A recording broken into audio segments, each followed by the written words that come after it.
waxaan halkan si rasmi ah u furnay xafiiska NIRA oo ka howlgelaya safaaradda Jamhuuriyadda Federaalka Soomaaliya ay ku leedahay dalka Masar ee Qaahira.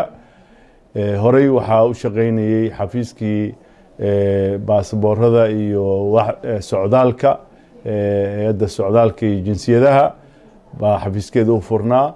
isla hay-addii baa maanta iyaguna xafiis kaleeto halkan aanu si rasmi uga furnay NIRA oo hadda wixii ka dambeeya lagu qaadan doono kaararka aqoonsiga. sida awgeed jaaliyadda Soomaaliyeed ku nool dalka Masar aynu walaalaha nahay waxaanu ugu bishaareynaa in laga bilaabo maantay wixii ka dambeeya ay si toos ah halkan uga qaadan karaan kaarka aqoonsiga qaranka. taasoo ah yani waxa weeye aqoonsiga qofku uu bangiyada iyo socdaalka iyo safarada iyo qaadashada baasaboorka iyo intaba ay u tahay bilow. waa mahadsantiin. waxaan rajaynaynaa in dadka Soomaaliyeed ee ku nool dalka Masar ay si rasmi ah u qaataan aqoonsiga qaranka, taasoo ah mid ay xaq u lahaayeen laakiin duruufo jira awgeed ay la soo habsaamayeen.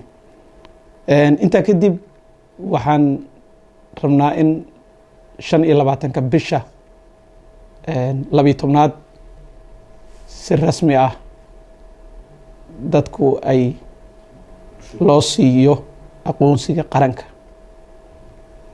marka waxaan rajaynaynaa insha allahu tacaala inaad ilaalisaan habraaca iyo nidaamka u yaalo aqoonsiga qaranka, wadiiqooyinka ama wadooyinka lagu qaadanayo.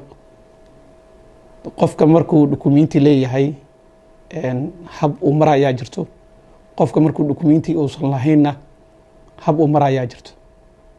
tusaale ahaan qofka baasaboor hadduu leeyahay dee aqoonsi rasmi uu leeyahay oo la garanayo meel loo tixraaca leh oo la hubin karo dhalashadiisa inuu soo qaato, baasaboorkiisa inuu soo qaato, kadibna uu aqoonsiga qaranka u dalbado ayay kaga xiran tahay.